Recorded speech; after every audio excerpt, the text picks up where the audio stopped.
इंदौर में युवाओं के द्वारा आत्महत्या से लेकर आत्महत्या के प्रयास जैसे गंभीर कदम मानसिक तनाव के कारण उठाते हैं और इस मामले लगातार सामने आ रहे हैं। इसी के तहत राजेनगर थाना क्षेत्र में रहने वाला युवक केवल जीवन में उतार चढ़ाव और छोटे मोटे कर्ज के कारण इतना तनाव में आ गया कि बिल्डिंग के 8वें माले पर आत्महत्या करने के लिए चढ़ गया, जिसे पुलिस द्वारा तमाम कोशिशों के बाद समझाइश दी गई और नीचे उतारा गया। राजेनगर थाना क्षेत्र में आने वाली कल्याण मल्टी की 8वीं मंजिल पर रतलाम का रहने वाला 23 वर्षीय युवक आत्महत्या करने के लिए चढ़ गया था। जब उसे मल्टी के नीचे से लोगों ने देखा तो तत्काल राजेनगर थाना प्रभारी नीरज बिरथरे को सूचना दी गई।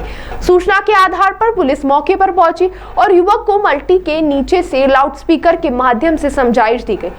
लाख समझाने के बाद भी युवक आत्महत्या करने के लिए मल्टी से नीचे नहीं उतर रहा था, जिसके बाद फायर विभाग को भी सूचना दी गई।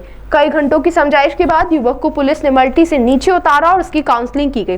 बताया जा रहा है कि कुछ दिन पहले युवक ने कुछ कर्ज लिया था और पैसे खत्म हो गए थे, इसी के कारण उसने आत्महत्या का प्रयास किया था। लेकिन अभी फिलहाल युवक की काउंसलिंग कर उसे मानसिक तनाव से दूर किया गया है और जीवन के उतार चढ़ाव को आगे बढ़ते हुए अच्छे से जीवन जीने की राह दिखाने का पुलिस के द्वारा काम किया गया है। थाना राजेनगर के अंतर्गत कल्याण मार्ट है, जिसमें कि एक जो छात्र था जो लगभग 23 साल की उम्र है, रतलाम का रहने वाला है, उसका नाम गोकुल पाटीदार है। वो जब सातवें मोहल्ले पर गया तो फिर उसने सुसाइड करने की कोशिश की। इस पर से ये जो गार्ड थे, सिक्योरिटी गार्ड ने तत्काल थाने को सूचना दी। थाने में जो थाना प्रभारी राजेनगर 4 मिनट में वहाँ पर अपनी दल के साथ पहुँच गए थे और उनके द्वारा उनको समझाया दिया गया 20 से 25 मिनट, तब जाकर लड़के ने सुसाइड का जो आत्महत्या कर रहा था वो फिर समझ गया और उससे उसको बचा लिया गया।